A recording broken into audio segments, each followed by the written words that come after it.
रात के ठीक 12 बजे थे। गांव के बाहर पुरानी हवेली के पास कोई भी जाने की हिम्मत नहीं करता था।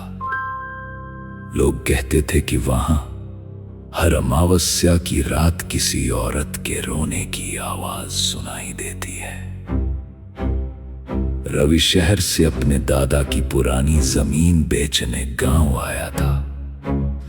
उसे इन कहानियों पर बिल्कुल विश्वास नहीं था। गांव वालों ने उसे चेतावनी दी, हवेली के अंदर मत जाना, जो गया वो कभी वापस नहीं आया। रवि हंस पड़ा, ये सब अंधविश्वास है। उस रात बिजली चली गई। बाहर तेज बारिश शुरू हो चुकी थी।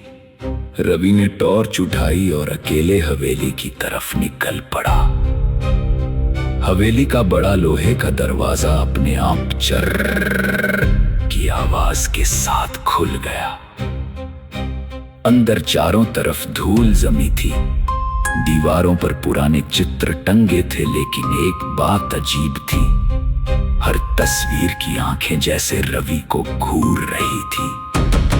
अचानक ऊपर से पायल की आवाज आई, छक छक छक। रवि ने टॉर्च ऊपर घुमाई, कोई नहीं था। फिर उसे एक कमरा दिखा जिसका दरवाजा आधा खुला था।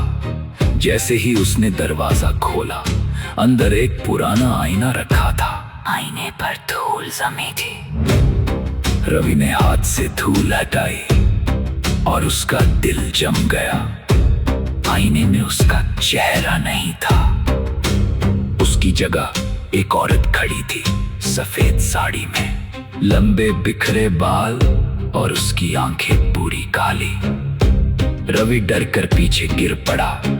तभी उसके कान के पास किसी ने फुसफुसाया, इतने साल बाद कोई वापस आया है? रवि ने पलट कर देखा। वही औरत उसके पीछे खड़ी थी। उसका चेहरा आधा जला हुआ था और होंठों पर भयानक मुस्कान थी। रवि चीखते हुए भागने लगा। हवेली का मुख्य दरवाजा बंद हो चुका था। हर तरफ से वही आवाज गूंज रही थी, मुझे छोड़कर मत जाओ। अचानक सारी तस्वीरों की आंखों से खून बहने लगा। कमरे की दीवारों पर हाथों के निशान उभर आए और फिर पूरा हवेली सन्नाटे में डूब गई। अगली सुबह गांव वालों ने हवेली का दरवाजा खुला देखा।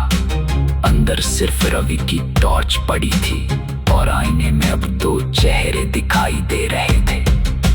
रवि की टॉर्च अब भी फर्श पर जल रही थी। गांव वाले डरते डरते हवेली के अंदर गए। कमरे में रखा आईना ठंडी धुंध से ढका हुआ था।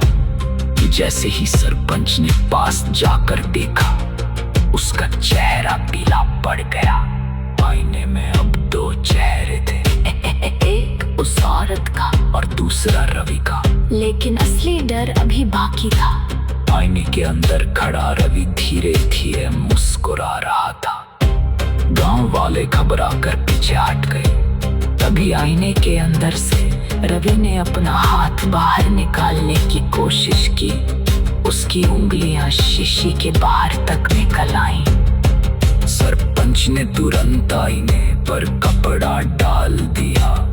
उस दिन के बाद हवेली को हमेशा के लिए बंद कर दिया गया।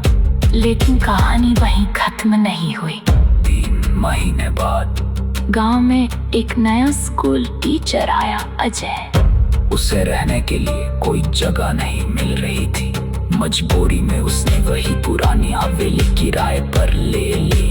गांव वालों ने बहुत मना किया, लेकिन उसने उनकी बात पर ध्यान नहीं दिया। पहली रात सब सामान्य था। दूसरी रात उसे लगा जैसे कोई ऊपर वाले कमरे में चल रहा हो। ठक ठक ठक। अजय ने सोचा शायद चूहे होंगे। तीसरी रात उसने साफ सुना, एक औरत गाना गा रही थी। धीमी टूटी हुई आवाज, लौट आओ।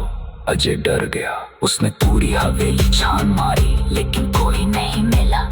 फिर उसकी नजर दीवार पर लगी एक पुरानी तस्वीर पर पड़ी। उस तस्वीर में हवेली के मालिक का परिवार था और सबसे पीछे रवि खड़ा था। अजय का गला सूख गया। तस्वीर के नीचे साल लिखा था सन 1965, जबकि रवि तो कुछ महीने पहले ही गायब हुआ था। अचानक पीछे से पायल की आवाज आई।